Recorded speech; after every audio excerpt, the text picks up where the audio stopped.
कब्रिस्तान की कहानी। कब्रिस्तान हॉरर स्टोरी इन हिंदी। मनोहर का घर पुराने कब्रिस्तान के पीछे था और उसके घर के छत पर से वह कब्रिस्तान अच्छे से दिखता था। वह रोज़ उस कब्रिस्तान को पार करके ही अपने काम पर जाता था। मनोहर के 2 बच्चे थे और दोनों बच्चे बड़े ही शैतान थे। बड़े बेटे का नाम रॉकी और छोटे बेटे का नाम विकी था। एक बार गर्मियों की छुट्टियों में रॉकी और विकी की बहन सोनिया भी आई हुई थी। तीनों मिलकर रात को लगभग 12 बजे एक रूम में ट्रू और डेयर खेल रहे थे। रॉकी सोनिया से पूछता है कि तुम ट्रू लोगी या डेयर। सोनिया डेयर लेती है और पूछती है कि तुम लोग कुछ खतरनाक करने के लिए तो नहीं कहोगी ना। रॉकी कहता है, ये हुई ना बात, अब छत पर जाओ और वहाँ से घूम करके आओ और छत पर रखे हुए गमले में से एक फूल तोड़ कर लाना होगा, तभी हमें पता चलेगा कि तुम छत पर से आई हो। सोनिया कहती है, छत पर से तो वो कब्रिस्तान दिखता है, नहीं मैं नहीं जाऊंगी।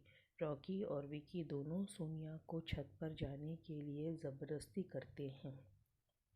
सोनिया छत पर जाती है और जैसे ही वह गमले में लगे फूल की तरफ बढ़ती है तभी उसकी नज़र कब्रिस्तान की ओर पड़ती है। कब्रिस्तान में एक बड़ा सा सूखा पेड़ होता है।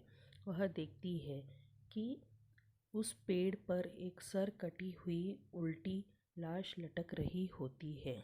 सोनिया उसे देखती है और ज़ोर से चिल्लाती हुई बेहोश हो जाती है।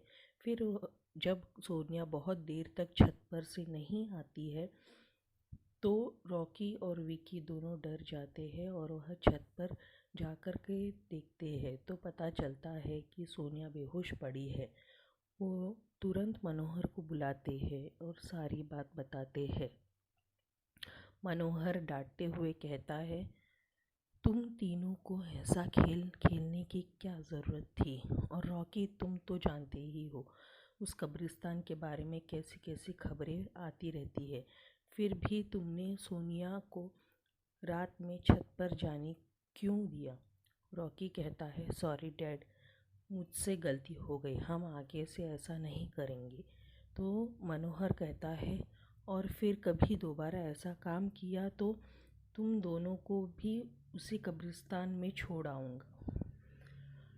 अच्छा सोनिया बेटी, ये बताओ, तुमने वहाँ ऐसा क्या देख लिया कि तुम वहीं बेहोश हो गई? सोनिया सहमती हुई हालत में मनोहर से सारी बात बताती है कि उसने क्या देखा। मनोहर ने उस कब्रिस्तान के बारे में ऐसी खबरें पहले भी सुनी हुई थी, इसलिए वह सोनिया को डांटता नहीं और बच्चों को संभल कर रहने को कहता है।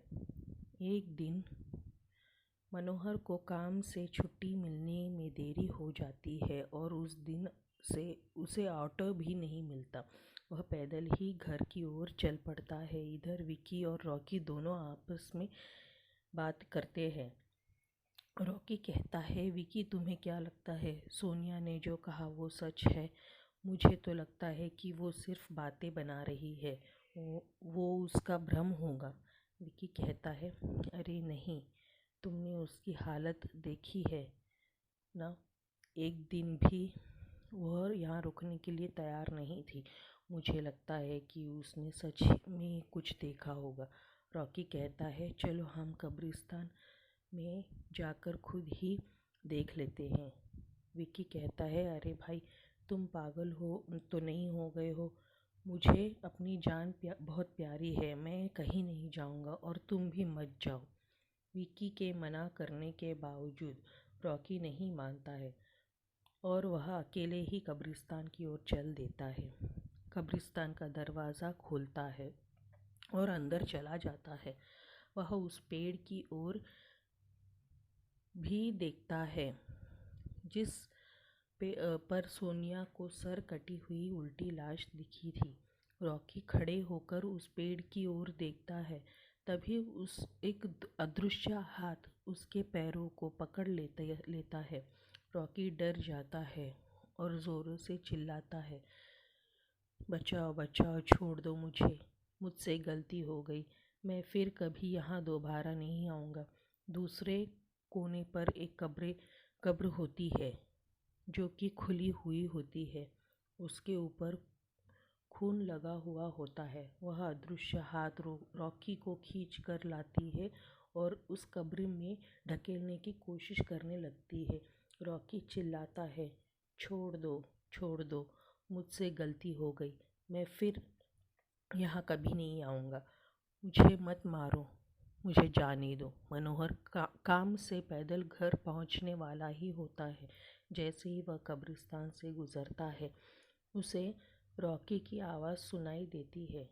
मनोहर सोचता है, ये क्या, ये तो रॉकी की आवाज़ लगती है, ये तो कब्रिस्तान से आ रही है, मुझे जाकर देखना चाहिए। मनोहर कब्रिस्तान में चारों ओर देखता है, लेकिन रॉकी कहीं दिखाई नहीं देता है। वह घर लौटकर आ जाता है और विकी से पूछता है कि रॉकी कहाँ है। तो विकी कहता है, पापा, मेरे बार बार मना करने के बावजूद रॉकी कब्रिस्तान में चला गया। वो जानना चाहता था कि सोनिया जो कह रही थी वो सच है या नहीं। मनोहर ने कहा, हमारे पास समय नहीं, बिल्कुल भी नहीं है, जाओ और घर के मंदिर में जो जल रखा है वो जल्दी से लेकर आओ, हमें रॉकी को खोजने कब्रिस्तान जाना पड़ेगा। विकी वो जल लेकर आता है। मनोहर और विकी कब्रिस्तान में जाते हैं। मनोहर जल छिड़कता है, फिर उसे किसी के घसीटने का निशान दिखाई देता है। वह समझ जाता है और फिर उस निशान का पीछा करते हुए उस कब्र तक पहुंच जाता है। मनोहर कब्र के आसपास वो जल छिड़कता है। कब्र से अजीब अजीब सी आवाज़ें आती है। विकी बहुत डर जाता है। मनोहर कहता है, मुझे लगता है कि श्रापित प्रेत आत्माओं ने रॉकी को इस कब्र के अंदर कैद कर लिया है, हमें जल्दी ही इसे निकालना होगा। तुम ये पवित्र जल आसपास छिड़कते रहो, इससे हमें वो प्रेत आत्माएं कोई नुकसान नहीं पहुंचा पाएगी। मैं कब्र को खोलने की कोशिश करता हूँ। मनोहर उस कब्र को खोलने की बहुत कोशिश करता है। अंत में वह कब्र खुल जाती है। उसके अंदर रॉकी लथपथ बेहोश पड़ा हुआ होता है। मनोहर रॉकी को लेकर हॉस्पिटल जाता है। उसकी हालत बहुत गंभीर होती है। उस दिन के बाद मनोहर उस घर को छोड़कर शहर से दूर एक दूसरे घर में अपने पूरे परिवार के साथ रहने चला जाता है। दोस्तों, आपको ये हमारी हॉरर स्टोरी कैसी लगी? अगर अच्छी लगी है तो चैनल को सब्सक्राइब करें, लाइक करें, शेयर करें, कमेंट करें। धन्यवाद।